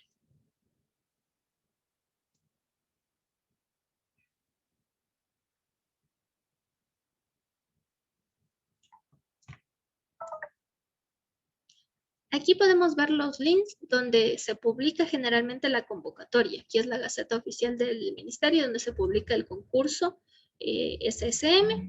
También hay una normativa cómo aplicar y también tenemos lo que es el tema para extranjeros. En el caso de los extranjeros es necesario homologar el título. Como tal, para rendir el examen no, pero para empezar el posgrado sí. Es necesario tener ya homologado el título. Entonces, como la convocatoria les había comentado que se puede abrir entre marzo y junio, si estamos en proceso de homologación, no hay problema, podemos inscribirnos tranquilamente. Pero cuando ya tengamos que iniciar nuestro posgrado, que es en noviembre, debe estar homologado, si no perdemos el cupo. Dentro del tema de Italia, el requisito de la homologación agrupa 10 documentos que necesitamos, ¿sí? Depende mucho del año en que nos hemos graduado. Pero es requisito obligatorio tener la medicatura rural, porque uno de los documentos, que es el punto 6, la declaración de valor, este es un documento que emite como tal la embajada italiana aquí en Ecuador y depende de cada país, donde es obligatorio la medicatura rural según el país. Para obtener este documento de declaración de valor necesita tener la medicatura rural. Tenemos, por ejemplo, necesitamos tener el pasaporte vigente. El ingreso de la documentación no es posible hacerlo a través de la embajada italiana aquí, sino hay que hacerlo directamente en el Ministerio de Salud italiano. Es decir, hay que viajar o se puede enviar a algún familiar o alguna asesoría jurídica que nos esté entregando los documentos. Entonces, el punto 2 es el representante en caso de que no lo vaya a hacer de forma personal. El punto 3 nos piden el título, certificado de notas, la malla, y hay que tomar en cuenta que el ministerio, en base a nuestra carga horaria, considerará si requerimos adicional un examen de conocimientos y nos homologan el título. Entonces, ellos nos indican mediante carta si es necesario o no dar este examen como tal. Certificado de habilitación profesional. En el caso de los alumnos que se hayan graduado del 2012 hacia atrás, cuando era obligatorio inscribirse al Colegio de Médicos, necesitan la inscripción al Colegio de Médicos. En los alumnos nuevos no hay ningún inconveniente con eso. En la declaración de valor que les había comentado, el Good Standing o es un documento de buenas praxis, el de antecedentes penales, certificados laborales. En el caso de certificados laborales podemos presentar, si como ya hicimos la medicatura rural, también podemos presentar este certificado. Si hemos trabajado en algún hospital luego de la medicatura rural, también podemos presentar eso. O sea, esta parte es optativa. Pero ya que tenemos el de la medicatura rural que hacemos para la declaración de valor, aprovechamos y también presentamos. Y finalmente la estampilla. Esta estampilla se compra en Italia y se pega en la solicitud, porque hay un formato de solicitud. Todos estos documentos, recuerden que como el idioma nacional en este caso es el italiano, tienen que estar con sus respectivas traducciones. Nosotros tenemos un curso de preparación online y uno presencial. De momento, por la pandemia, solo estamos dando online con clases de streaming en vivo un día a la semana, que son generalmente los días sábados, 8 horas cada clase. Y tenemos videoclases grabadas, tenemos un calendario de estudios, un plan, le incluye los libros físicos que le envían directamente de nuestra sede de Italia al domicilio del alumno. Tiene un generador de exámenes, también tiene un tutor académico, tiene simulacros de exámenes para practicar muy similares a los exámenes reales. Ya, aquí podemos ver los libros que le incluye. Estamos ya trabajando con la 5ª edición de CTO Italia y le incluyen 23 libros. Vamos a hablar un poquito de Colombia. Igualmente, como les dije, si tienen duda de Italia o de cualquier otro posgrado, con mucho gusto les solventamos. En el caso de Colombia es un posgrado muy parecido al de Ecuador. Aquí cada universidad abre su propia convocatoria en diferentes meses y cada universidad tiene su propio formato. La ventaja en Colombia es que hay más de 50 facultades de medicina, entonces hay muchas opciones para tomar un posgrado, pero también debemos tomar en cuenta el tema de que el título tenga validez aquí en la CENESID, porque no todas las universidades de Colombia tienen validez. Entonces verificamos primero a través de la página de la CENESID si es que tiene validez para aplicar, porque lo más prudente sería elegir una universidad que sí podamos homologar nuestro título aquí. La convocatoria, hay universidades que abren a principios del año y otras a finales. Hay otras universidades que abren hasta 2 convocatorias al año. Entonces, generalmente puede ser a principios, más o menos entre los meses de marzo a mayo, o a finales entre los meses de septiembre y noviembre. El examen, un promedio que dura son 2 horas, puede ser más o menos dependiendo de la universidad. Como les dije, esto ya depende de cada universidad. Dos requisitos obligatorios que necesitamos es la medicatura rural y la homologación del título. La homologación del título podemos hacerlo en línea, que esa es una ventaja. Y respecto a la medicatura rural, tenemos que hacerlo el año de medicatura en Colombia. Para ello, nosotros nos inscribimos para participar en el sorteo. En el caso de Colombia, más o menos un 20% de alumnos salen favorecidos, es decir, que automáticamente tienen el certificado de la medicatura rural sin haber hecho la rural, porque no hay suficientes cupos para hacer la rural en Colombia. Nosotros tenemos diferentes cursos de preparación que duran aproximadamente 8 meses y medio. Estos inician cada 2 meses. La homologación del título. En el caso de Colombia hay que hacerlo, como les dije, vía online. No necesitamos viajar, esa es una ventaja. Y necesitamos hacer lo que es la medicatura rural. Aquí están los pasos a seguir para homologar el título. Esto se demora más o menos unos 2 meses, 3 meses en homologar. Sí se está homologando bastante rápido. Dentro de los documentos que se necesita es como tal el título de pregrado, se necesita el certificado de asignaturas, que en este caso son todas las materias que hemos tomado. También necesitamos con las notas, que es básicamente el récord. Necesitamos el pasaporte, la malla curricular, el certificado de prácticas, lo que es internado rotativo, y el costo de la homologación es aproximadamente $180. Aquí podemos ver un listado de las universidades que generalmente están disponibles. ¿Ya? Como les dije, cada universidad abre su propia convocatoria y puede ser que lo hagan al final del año o al principio del año. Aquí, por ejemplo, vemos la Universidad Antioquia y la Universidad del Valle. Generalmente ellas tienen un examen estándar entre estas dos universidades. Un examen estándar y luego tienen una entrevista. ¿Sí? Aquí en Colombia sí suman nuestra carpeta, es decir, mientras más hemos realizado lo que es actividades extracurriculares, hemos desempeñado actividades dentro como tal de nuestro curso, es decir, como lo que es la presidencia, tesorería del área de cada curso, por ejemplo, eso sí suma.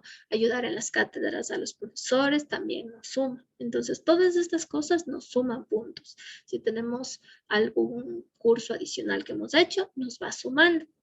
Porque aquí se toma en cuenta, aparte del examen, ya depende de cada universidad, puede tener una entrevista, 2 entrevistas, 3 entrevistas. Por ejemplo, la Universidad Javeriana, esta tiene un enfoque más a docencia. Entonces, ellos, aparte del examen que te toman 2 o 3 entrevistas adicionales. La Universidad del Rosario, esta te toma adicional una entrevista. En el caso de la Javeriana vamos a explicar brevemente cómo funciona. Aprobamos el examen. No el hecho de haber aprobado significa que estamos dentro. Tienes que pasar las 3 entrevistas. Una entrevista es bastante personal, es más que te preguntan qué hobbies te gustan, qué actividades has hecho.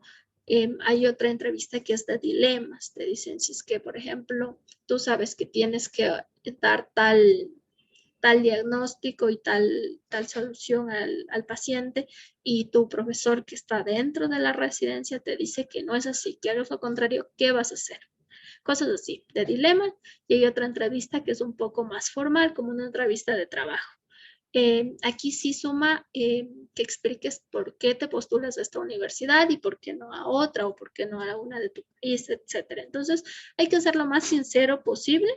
Y como les digo, mientras mejor tengamos nuestro currículum, podemos tener más oportunidades.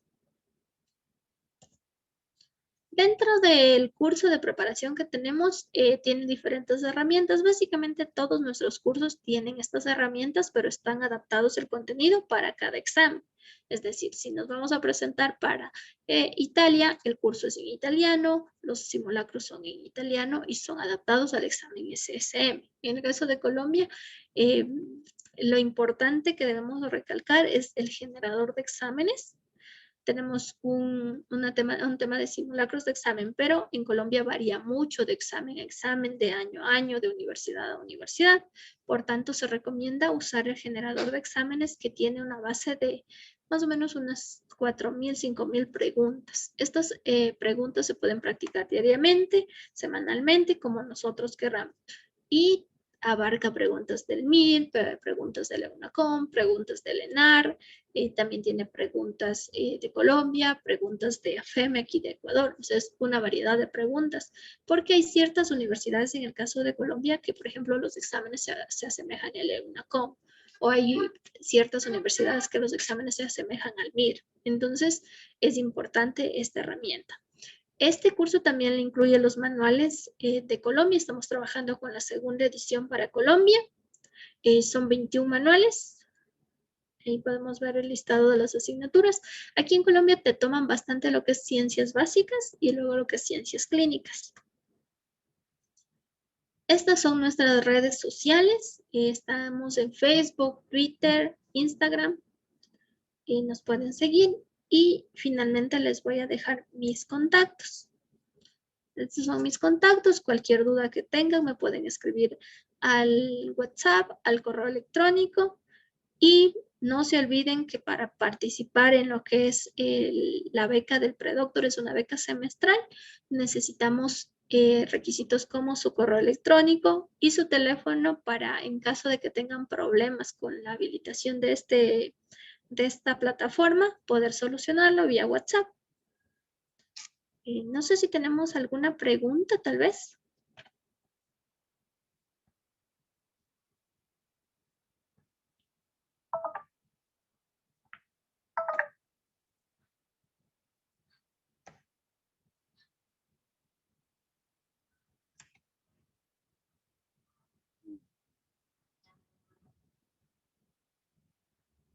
No, creo que no tenemos ninguna pregunta. No.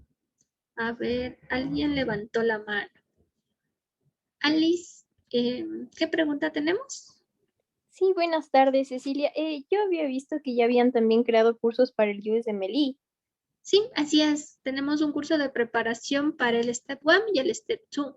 En el caso de Estados Unidos hay que pasar 4 exámenes. ¿Sí? El Step 1, que es de ciencias básicas, eso se lo puede dar a partir de sexto semestre más o menos, ya se puede postular tranquilamente. Luego tenemos el examen de el Step 2, que se divide en 2 exámenes, el CK, que es de conocimientos, y el CS, que es de habilidades. Estos 2 primeros exámenes pueden darlo con Promedic. El más cercano que se puede tomar es en Colombia, es decir, ustedes viajan a Colombia, se apuntan al examen, viajan y rinden allí, porque aquí en Ecuador no se puede rendir. Pero el Step 2 CS, ese sí necesariamente hay que darlo en Estados Unidos, hay 5 ciudades, porque ese es un examen, básicamente es un examen oral. No es que le piden como tal la suficiencia del idioma inglés, pero sería importante tener el TOEFL, porque cuando ustedes tienen este examen es una entrevista con el paciente, donde le atiende el paciente, diagnostica al paciente, ven cómo actúa frente al paciente, si mira a los ojos, si su inglés es fluido, todo eso. Entonces es básicamente un examen oral. Y luego tienen el Step 3, que este se toma una vez, es muy parecido al MIR básicamente. Entonces, una vez que se aprueban los 3 steps, es decir, el Step 1 y el Step 2 CKCS, se puede dar el 3 y luego tienen el match, que ya es cuando les van cotejando con los hospitales, porque los alumnos elaboran un ranking de cómo les gustaría o en qué prioridad tendrían los servicios, es decir, quieren medicina interna, quieren cardio, quieren consulta externa, etc. Y también los hospitales, ellos hacen un ranking de cuáles son sus médicos preferidos en base a lo que han recibido la información. Y según eso les van cotejando. Es importante que en el caso de Estados Unidos, si le asignan un cupo, no se puede renunciar. Si ya le asignan un cupo, digamos que en su ranking puso 10 servicios y le asignaron justo el último, que no le gustaba tanto, pero tiene que aceptar, no se puede renunciar, es obligatorio aceptar el cupo y hacerlo. Nosotros tenemos los 2 cursos de preparación, cada uno dura 1 año. Vamos a iniciar uno en este mes de mayo. Es netamente online. La diferencia con los otros cursos que tenemos es que tiene un tutor que le explica mucho cómo armar su carpeta, los tips para dar este examen, cómo postularse, etcétera. Cuántas veces puedes dar los exámenes. Es muy bueno el curso. Gracias. A la orden. ¿Alguna otra pregunta, tal vez? Sí, buenas tardes. Disculpen la pregunta. ¿Cuáles serían los requisitos para el ENAR de México? En el caso del ENAR, generalmente hay que dar primero el examen y luego es una entrevista con el hospital. El hospital ya decide si adicional le va a tomar un examen adicional o solo tiene una entrevista. Pero como tal, para dar el examen ENAR, que es el primer paso, tiene que postularse. Ya debe estar por salir la convocatoria en este mes, porque no salió en marzo. Generalmente sale a finales de marzo, principios de abril. Y en la convocatoria de año a año hasta ahorita lo que le suelen pedir es el pasaporte. En algunos años le pide apostillado, en algunos años no. El año anterior, por ejemplo, fue pasaporte simple. Le piden el título, que ese sí es apostillado. Le piden una fotografía con ciertas especificaciones como tamaño, fondo, peso, medidas, etcétera. De todo eso le piden las especificaciones de cuánto tiene que pesar, medir la foto en horizontal, vertical, etcétera. Y le piden el pago. El pago de la inscripción al examen son más o menos 130,000 pesos mexicanos. El pago hay que hacerlo en México. Nosotros no sabemos si este año vamos a brindar este servicio a nuestros alumnos por el tema de la pandemia, que es un poco complicado. Y si nos aceptan pagar por grupo, porque a veces solo puede pagar de una persona. Entonces eso es un poquito complicado. De momento no sabemos, pero esos son los 4 requisitos como tal para dar el ENAR. Una vez que se da el ENAR, ya se aprueba. Generalmente las convocatorias de los hospitales suelen abrir después del examen. El examen suele ser en septiembre y las convocatorias se abren en octubre, noviembre. Ahí el alumno se acerca a los hospitales, presenta su currículum, presenta la nota del examen, le suelen hacer una entrevista. Hay algunos hospitales, como les digo, les toman básicamente un ENAR pequeño, es decir, similar al ENAR, pero muchísimo más sencillo. Y algunos hospitales le piden haber hecho la medicatura rural. Hay otros que le permiten hacer el año de rural allá. Ya depende de cada hospital. Eso sería del ENAR. ¿Alguna otra pregunta, tal vez?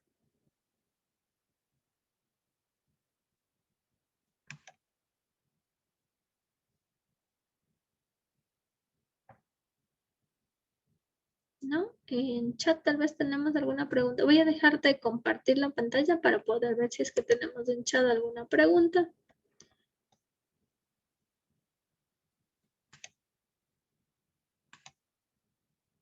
Listo. No tenemos más preguntas por el momento, según veo. Vamos a hacer el tema de la participación para el sorteo. ¿Nos pueden ayudar tal vez Leslie? ¿Está conectada? Sí, señorita Cecilia. Leslie, ¿cómo está? A ver, ¿le parece si hacemos una pregunta de la clase anterior que tuvieron y una pregunta de CTO y la persona que conteste correctamente las dos preguntas se gana el juego de manuales?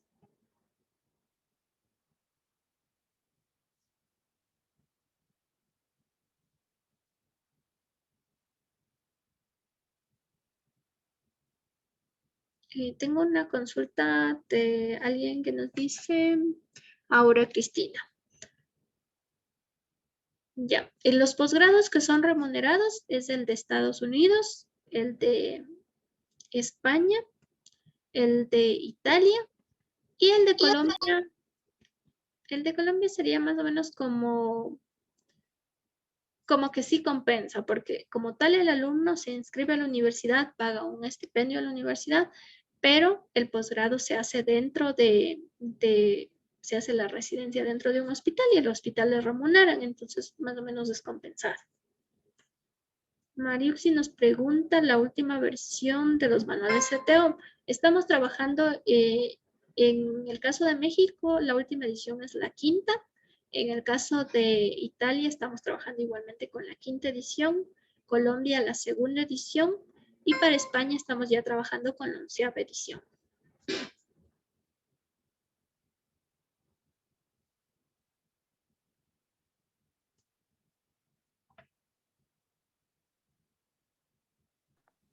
Señorita, ¿cómo está? Una cosita, ¿será posible que podamos realizar mejor el sorteo? Porque en esta modalidad es un poquito difícil ver quién levanta la mano primero y respecto a las preguntas, entonces quisiéramos hacer un sorteo de nuestra parte.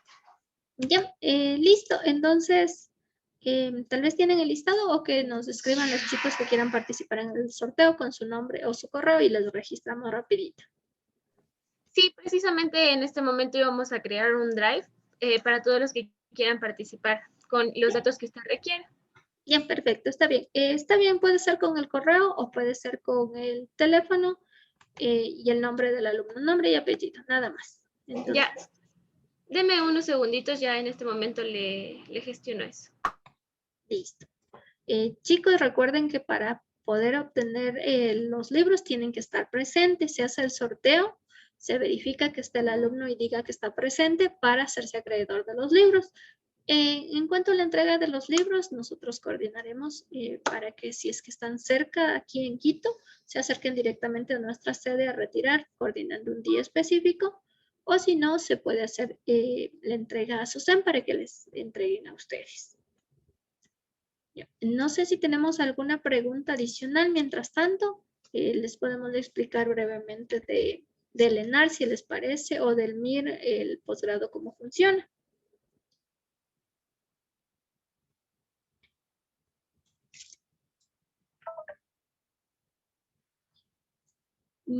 Carolina nos pregunta sobre Alemania. No, lo que pasa es que en Alemania no es un examen nacional, entonces no tenemos preparación para allí. Para los únicos países que, o sea, tenemos para muchos países, pero como ecuatorianos, por las diferentes situaciones que a veces nos piden años de residencia, nos piden que sean solo para nacionales, etcétera, se puede aplicar únicamente a México, Colombia, Estados Unidos, Italia, España. En el caso de Chile también pueden aplicar. Nosotros de momento para Chile no estamos preparando porque el examen se volvió más sencillo, pero la UNACOM es un examen de habilitación profesional como el CASES, tal como el CASES. Entonces, ese también pueden aplicar como ecuatorianos. De ahí hay exámenes, por ejemplo, hay un examen nacional en Perú, en República Dominicana, Panamá, pero por ejemplo, en República Dominicana te piden 5 años de residencia, entonces no se puede aplicar. Como ecuatorianos tendrían que vivir primero 5 años allá para luego poder aplicar a eso. Entonces, estos son los más fáciles de aplicar, sobre todo apenas nos graduemos. Ya. Antonella nos pide información del MIR. Ya. En el caso del MIR, es un examen que se rinde una vez al año, es un examen nacional que convoca a todos los médicos. No necesariamente tienen que hacer el MIR para trabajar en España, pero es muy complicado trabajar o estudiar en España si no hemos hecho el MIR. Entonces, se les recomienda que todos hagan el MIR, porque incluso médicos nacionales tienen que hacer el MIR, porque si no, no pueden desempeñar. Es muy complicado trabajar, como les digo, como médicos si no tenemos mucho el MIR. El MIR es la especialización que lo hacemos. Es una convocatoria una vez al año. El examen generalmente se abre en septiembre la convocatoria. Para ello debemos tener homologado el título. Y el posgrado se inicia, bueno, la convocatoria en septiembre, el examen se rinde en el mes de enero-febrero, generalmente es el último sábado de enero o el primer sábado de febrero del siguiente año.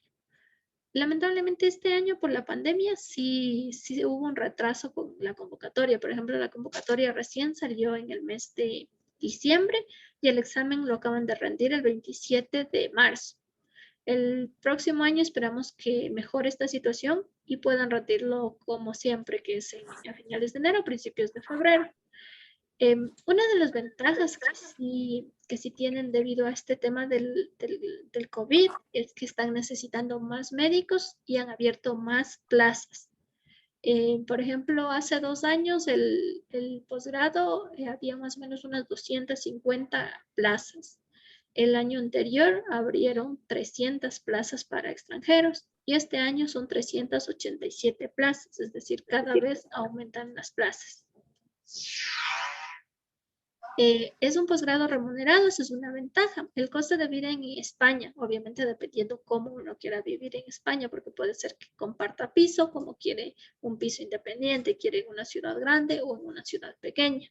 Entonces depende mucho del objetivo de cada persona, pero ronda el coste de vida entre los más o menos 700 euros mensuales hasta los 1.200 más o menos. Y la remuneración que reciben en España es entre 1.600 como base y se puede llegar a ganar hasta 2.500 euros mensuales, dependiendo de cuántas guardias hagan. Recuerden que por cada guardia pueden ganar adicional 200 a 400 euros. Se puede hacer más de 6 guardias. La recomendación es que no lo hagan más de 6 guardias. ¿Por qué razón? Mientras más ganamos, más son los impuestos fiscales. Hasta el momento que nosotros estamos ganando, haciendo 6 guardias, estamos ganando más. El momento que hacemos la 7ª guardia, nos pagan más, pero nos cobran más impuestos y ganamos menos que hacer 6 guardias. Entonces siempre les recomendamos hacer hasta 6 guardias máximo. Hay chicos que pueden aprovechar haciendo las guardias, por ejemplo, en épocas como Navidad, fin de año, que los españoles no quieren hacer guardias y te ceden el cupo para hacerlo. Eso. ¿Qué más les puedo decir del MIR? Dura 4 o 5 años las especialidades. La más demandada es dermatología, que es una de las mejores remuneradas y tiene más oportunidades de quedarse a trabajar allá en el caso de España. Y también otra de las que se agotan pronto los cupos, porque hay poquitos cupos, es cirugía plástica. Entonces, dermato como cirugía plástica más o menos deben apuntar en un puesto, un 800, un puesto 800 para acceder a este cupo. En el caso del MIR funciona de acuerdo al primer lugar. El 90% es nota del examen, la nota real del examen, y el 10% es nuestro baremo. Entonces, si nosotros aquí en Ecuador tenemos alguna nota o medio de 8 o 10, bueno, en el caso de la UCE me parece que les califican sobre 20 o sobre 40, dependiendo de la malla que conste. Ya. Entonces, esto se hace un cálculo del baremo, donde se toma en cuenta todas las materias que han tomado, el número de créditos, también les toman en cuenta cuántas personas se gradúan al año, hacen un cálculo. Y con esto se saca el baremo, que es la nota sobre 10 puntos, que es la equivalencia europea. La equivalencia europea es mínima para aprobar 5 y máxima 10. Entonces, más o menos el promedio que los chicos suelen tener, en el caso de la central, es un promedio de 7, ¿sí? 7, 6,5, 8 que puedes sumar. Pero la nota que realmente nos importa es la nota del examen. Porque si tenemos un buen baremo, no nos asegura que tengamos un buen cupo, un buen puesto, porque el baremo tal vez nos mueva 100, 200 puestos antes o después. Y si tenemos un mal examen, no nos va a sumar mucho eso. Pero si tenemos un buen examen y tenemos un mal baremo, tampoco es que nos va a perjudicar casi, porque tal vez nos mueva unos 100 puestos. Entonces, debemos concentrarnos es en el examen. Se toma un examen de ciencias clínicas. Es un examen de especialidades netamente, es un examen general para todos. Hay 8 versiones de examen. Eso no quiere decir que nos van a tomar 8 exámenes diferentes, sino que nos van a tomar a todos el mismo examen. Pero, por ejemplo, a mí me toca la pregunta 1 y a mi compañero le va a tocar la pregunta 5 y a la otra persona tal vez esa misma pregunta es la pregunta 175, por ejemplo. Entonces, todos los exámenes es el mismo, pero está estructurado en diferente orden para que no se puedan copiar, porque si yo le veo el examen de al lado y veo que está eligiendo la misma respuesta, o sea, está eligiendo, por ejemplo, la opción 2, pero él va a tener otra pregunta, la mía es otra pregunta, entonces no es posible copiar en el MIR. Hay una versión 0 de examen. Esta versión 0 es solo en el caso de que el alumno revise el examen, vea que está mal impreso, le falte una hoja, está corrida la tinta, etcétera. Entonces puede pedir la versión 0. ¿Qué más les puedo decir del MIR? No sé si tienen alguna duda específica tal vez del MIR para poderles aclarar.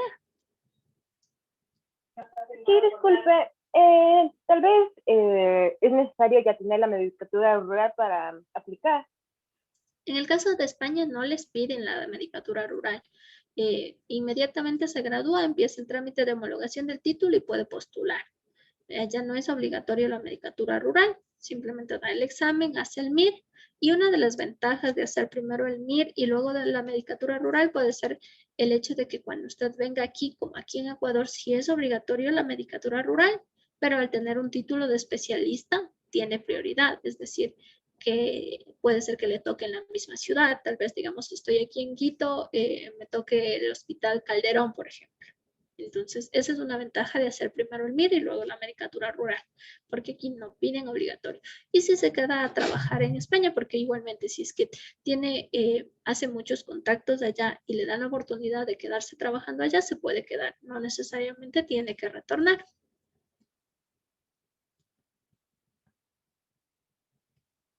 ¿Alguna otra pregunta tal vez?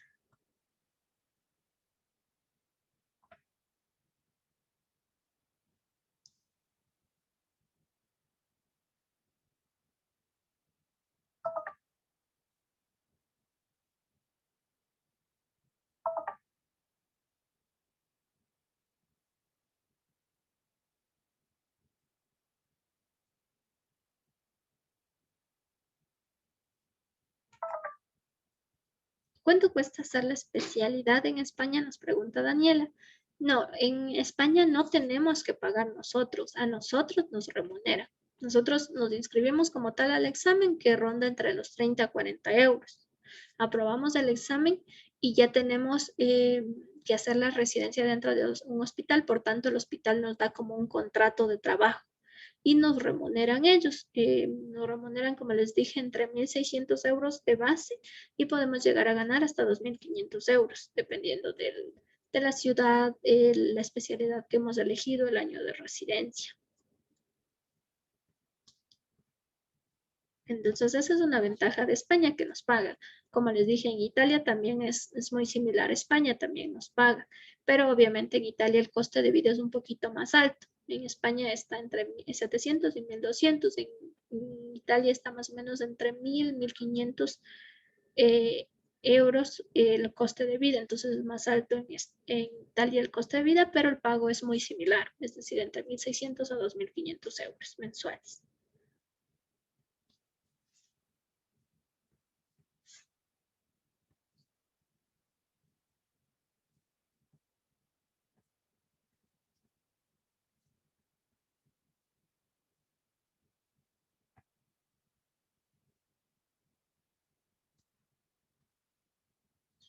Ya, eso sería todo. No sé si ya se inscribieron al link que nos pasaron de Asosan para que ustedes participen en el sorteo. Sí, señorita, se siguen inscribiendo. Vamos a dar 2 minutos más. Ya, perfecto. Entonces, si tenemos alguna duda más, vamos a seguir solventando, si les parece. Respecto a Francia, no, nosotros no tenemos preparación para Francia. No sabría brindarle esta información a Caterina.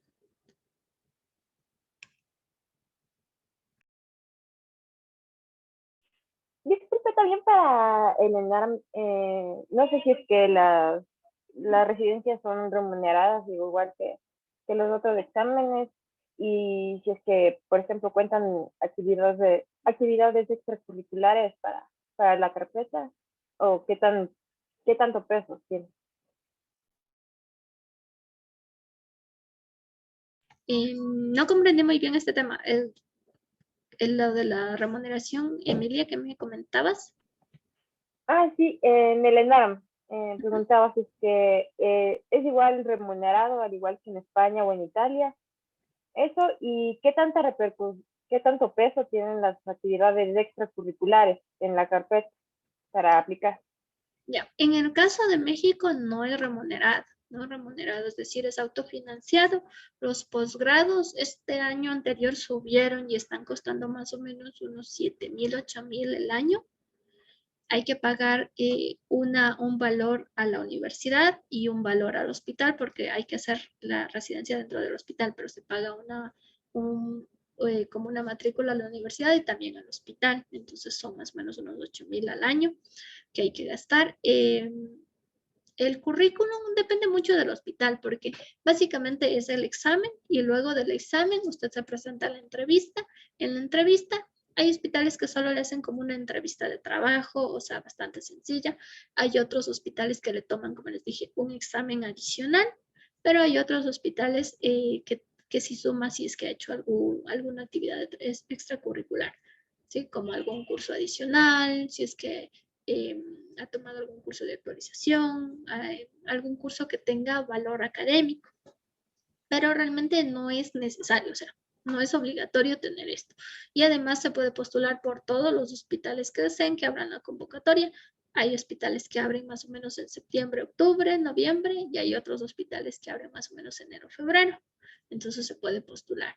Y como les había dicho, hay hospitales que le piden haber hecho la medicatura rural y hay otros que les permiten hacer. Entonces se puede postular a cualquiera de ellos y puede ver cuál le gusta más, porque también el hospital está eligiendo candidatos y usted al postularse a más hospitales igualmente está viendo cuál hospital tiene más ventajas sobre cuál.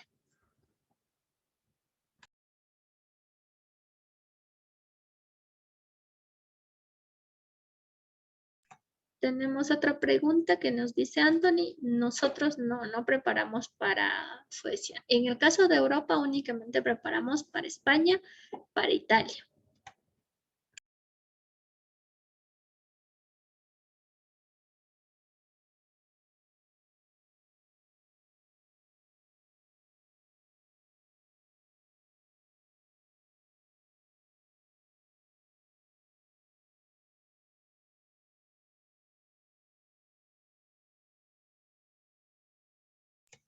Luis nos pregunta sobre los costos de la preparación. Depende mucho al examen que van a aplicar.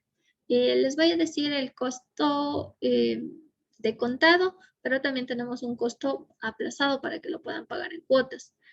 Por ejemplo, en el caso de Colombia estamos con una promoción. Está el costo en 820 el curso. 820 le incluye los libros físicos. Anteriormente este precio estaba en 1,050, entonces ahorita está en promoción. Tenemos, por ejemplo, en el caso de México, el costo del curso está en 1,630. Eso sí es que es el curso más extenso, porque tenemos, por ejemplo, un curso intensivo que dura 4 meses. Este que vamos a iniciar en el mes de mayo, ese cuesta 940.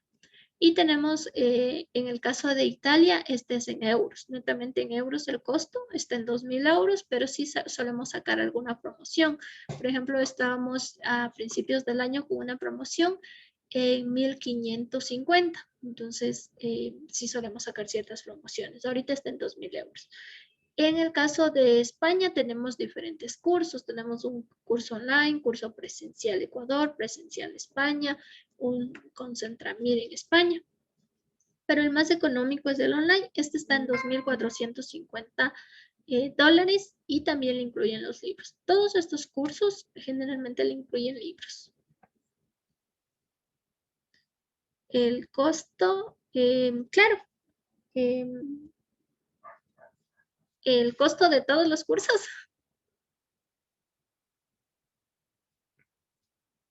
A ver, les voy a repetir nuevamente los costos. Tenemos, por ejemplo, el costo. A ver, ahí me acerco por si acaso no se me escucha bien. El costo del curso de Colombia ahorita está en promoción. Ese curso normalmente cuesta 1,050 y ahorita está en 820. Tenemos también, por ejemplo, el curso. Ahorita les estoy dando solo los valores de contado porque sí tenemos valores aplazados que tienen un costo un poquito más alto, pero facilidad de pago con tarjeta o en cuotas. Tenemos el ENAR, que ese curso está en 1,630 si es que cogemos el extenso que inició, por ejemplo, en noviembre o en enero. y esos duran 10 meses o también dura 7 meses. Pero por otro lado tenemos un curso corto de 4 meses. Ese está en 940 y se vamos a iniciar en el mes de mayo. Tenemos en el caso de Italia, el curso cuesta 2.000 euros, pero sí solemos sacar promociones. Por ejemplo, a inicios de este año el curso estaba en 1.550 euros porque estaba en promoción. Tenemos en el caso en el caso de España, diferentes modalidades. Tenemos online, presencial Ecuador, presencial España, con Centramir. Pero les voy a dar el precio del curso online, que es el más económico. En este caso está en $2.450. Nos pregunta Cris, ¿dónde no es requisito la medicatura rural? No es requisito obligatorio en el caso de España. En el caso de Chile tampoco les piden. En el caso de México, en la mayoría de hospitales les piden, pero hay ciertos hospitales que no, entonces no necesariamente es obligatorio, depende del hospital al que vaya a aplicar. Y como les dije, también les dan oportunidad de hacer el año comunitario allá también. En el caso de Colombia, la medicatura rural como tal, la de Ecuador, no. Tienen que hacer allá en Colombia necesariamente. Entonces, recién graduados se pueden postular a la medicatura rural en Colombia. Nos pregunta Valentina, ¿cuánto dura el curso para Italia? Tenemos diferente duración. Tenemos, por ejemplo, un curso que inicia generalmente en el mes de noviembre. Puede ser octubre, noviembre, porque a veces es a finales de octubre, principios de noviembre. Ese curso finaliza en junio del siguiente año, que serían básicamente 10 meses. Y tenemos otro curso que inicia en enero, febrero, es decir, a finales de enero, principios de febrero. Ese duraría 6 meses. Cualquiera de los dos cursos tienen el mismo contenido. La diferencia es que mientras más largo sea un curso, menos horas diarias de estudio es y se estudia más paulatinamente. Entonces, mientras más corto, es más intenso el curso, son más horas diarias de estudio. Pero en sí el contenido es el mismo y también depende mucho de los gustos de los alumnos.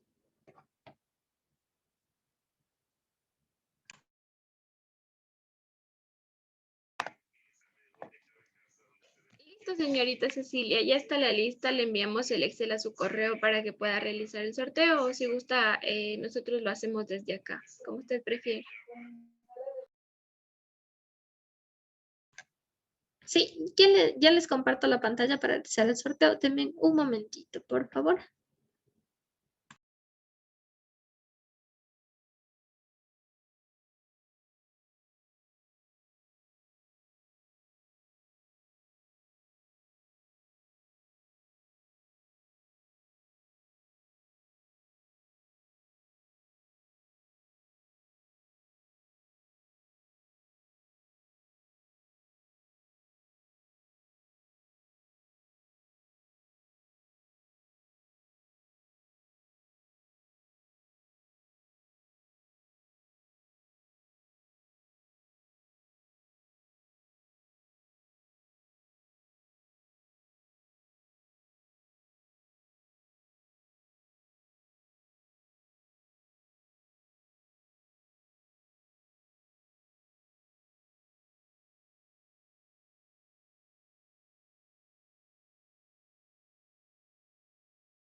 A ver, les voy a compartir la pantalla para hacer el sorteo.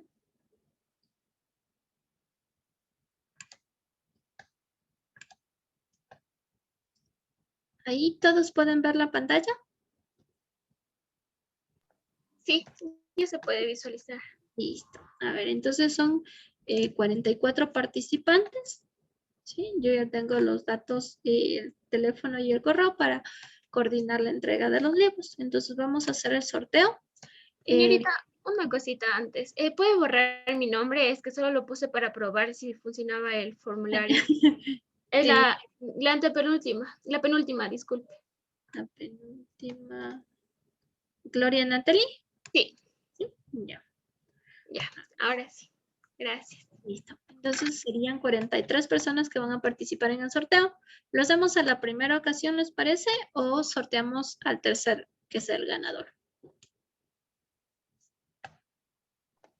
Yo creería que el primero.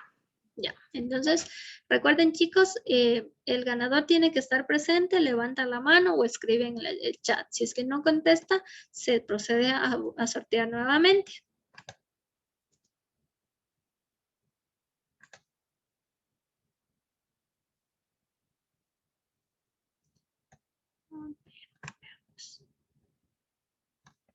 Sortear.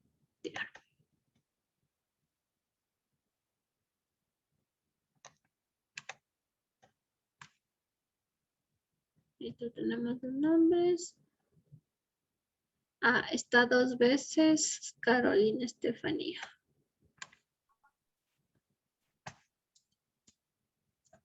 Listo.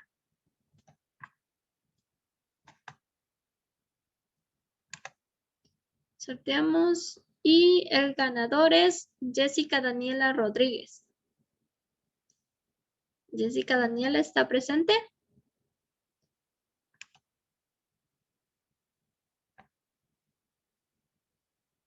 ¿No? A ver, nos llegó un chat. Sí, Daniela Rodríguez está presente. Muchas felicidades. Es el ganador del día de hoy.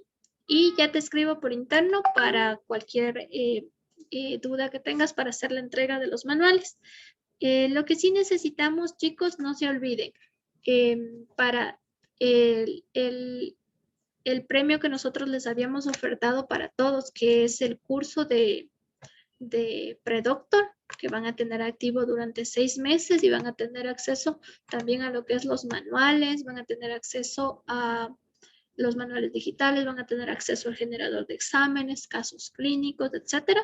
Se les va a enviar por correo todos los pasos a seguir. Vamos a necesitar que nos llenen una ficha y ahí se activa la plataforma completa.